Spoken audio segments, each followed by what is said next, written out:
Avant de corriger l'exercice 44, je vais faire quelques rappels. Alors, je vais supposer que M, c'est un point du cercle trigonométrique. Et je vais chercher tous les réels dont M est l'image. Alors, il m'en faut déjà un. Alors, je vais par exemple supposer que la longueur de cet arc-là, de l'arc IM, est égale à X. Voilà, je vais supposer que cette longueur-là est X, donc M est l'image de X.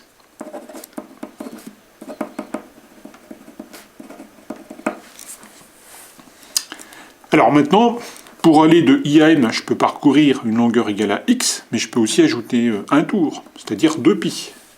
J'arrive en M. Donc M est l'image de X plus 2π, c'est-à-dire X plus un tour. Puisque si je pars du point I, je parcours une longueur égale à X plus 2π le long du cercle, j'arrive en M. Donc par définition, M est l'image de X plus 2π. Donc si j'ajoute un tour, je retombe sur le même point. Bon, de même, je peux partir du point I, parcourir une longueur égale à X, et puis enlever 2π, c'est-à-dire tourner de 2π dans le sens indirect. Et bien j'arrive aussi en M. Donc M, c'est l'image de X moins 2π.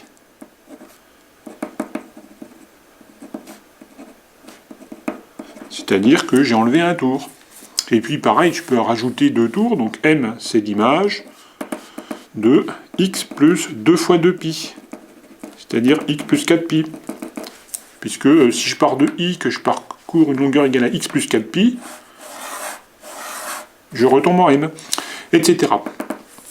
Donc finalement, si on ajoute ou on enlève un nombre entier de tours, c'est-à-dire un multiple de 2π, eh bien on retombe sur le même point.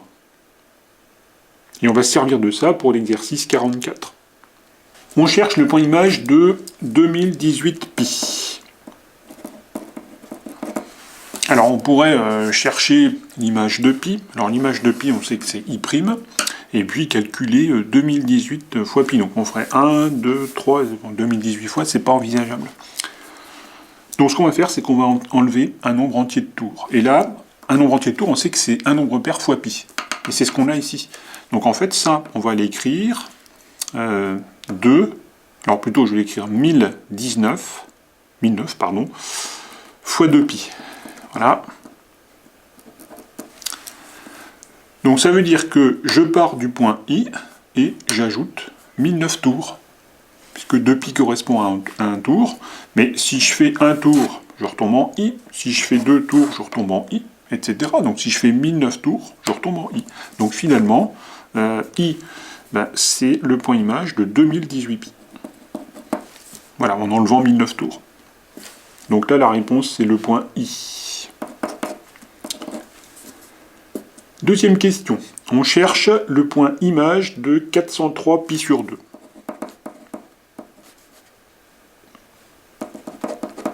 Alors on pourrait chercher π sur 2. Π sur 2, on sait que c'est le point J, puis compter 403 fois ça. Donc je préfère 1, 2, 3, 4. Bon, 403 fois, c'est pas possible. On va donc enlever un nombre entier de tours. Bon, la question, c'est combien de tours on va enlever. Alors, il existe une méthode qui marche tout le temps. Donc je vais expliquer comment on fait. Première étape, on va calculer alpha sur pi. Alors, alpha sur pi, ça va être égal à 403 sur 2, parce que je divise par pi, donc c'est 403 sur 2. Et je vais trouver une valeur décimale de ceci, donc c'est 201,5. Je vais encadrer alpha sur pi par deux entiers consécutifs. Consécutifs, c'est-à-dire qui suivent. 201,5, on sait que c'est compris entre 201 et 202. Donc ce que je peux dire, c'est que 201, plus petit que alpha sur pi, plus petit que 202. Et ensuite, je vais tout remultiplier par pi. Je multiplie par pi toutes les inégalités, donc je sais que 201π est plus petit que alpha, plus petit que 202π. Et puis maintenant, je vais enlever un nombre entier de tours, c'est-à-dire un nombre entier fois 2π. Et un nombre entier fois 2π, c'est-à-dire que c'est un nombre pair fois 2π. Donc, je ne vais pas enlever 201π, parce que 201π n'est pas un nombre entier de tours, c'est pas un nombre pair fois pi.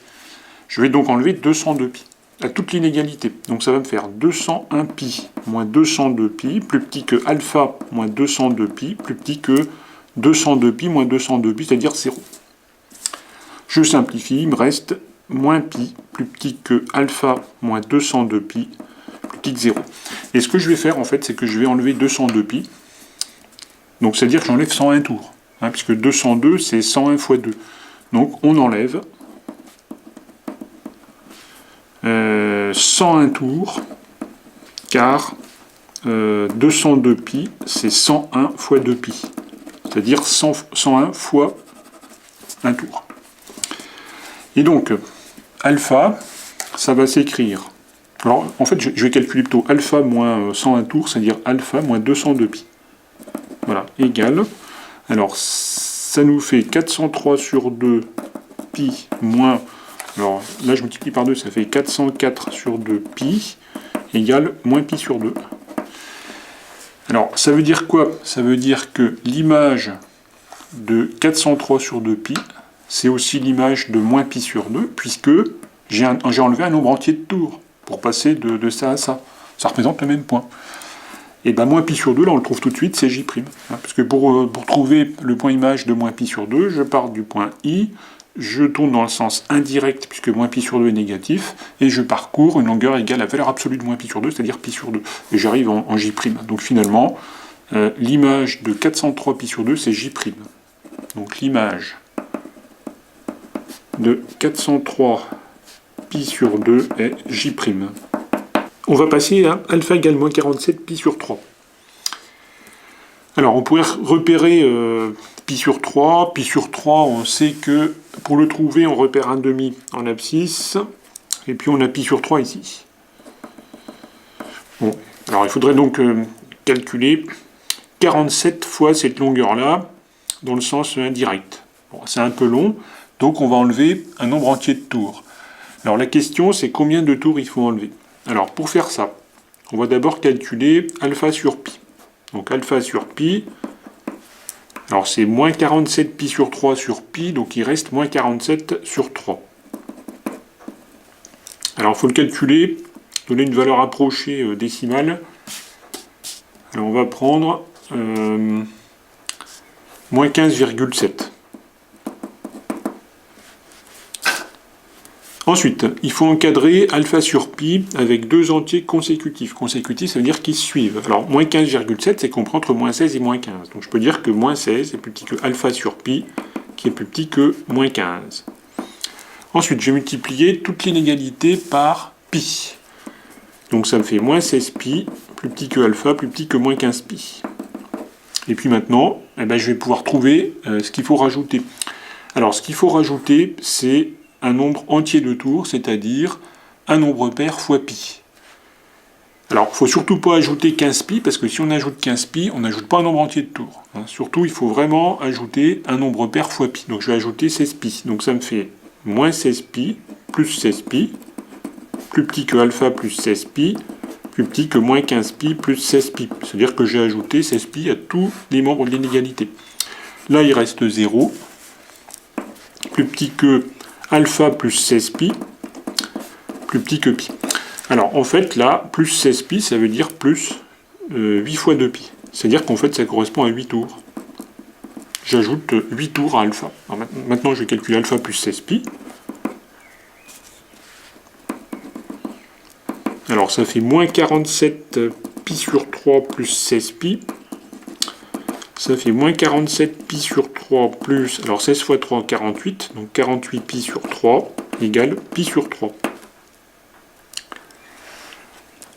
Alors ça veut dire que le point image de alpha, c'est-à-dire de moins 47 pi sur 3, c'est le même que le point image de pi sur 3, puisqu'il y a un nombre entier de tours entre les deux.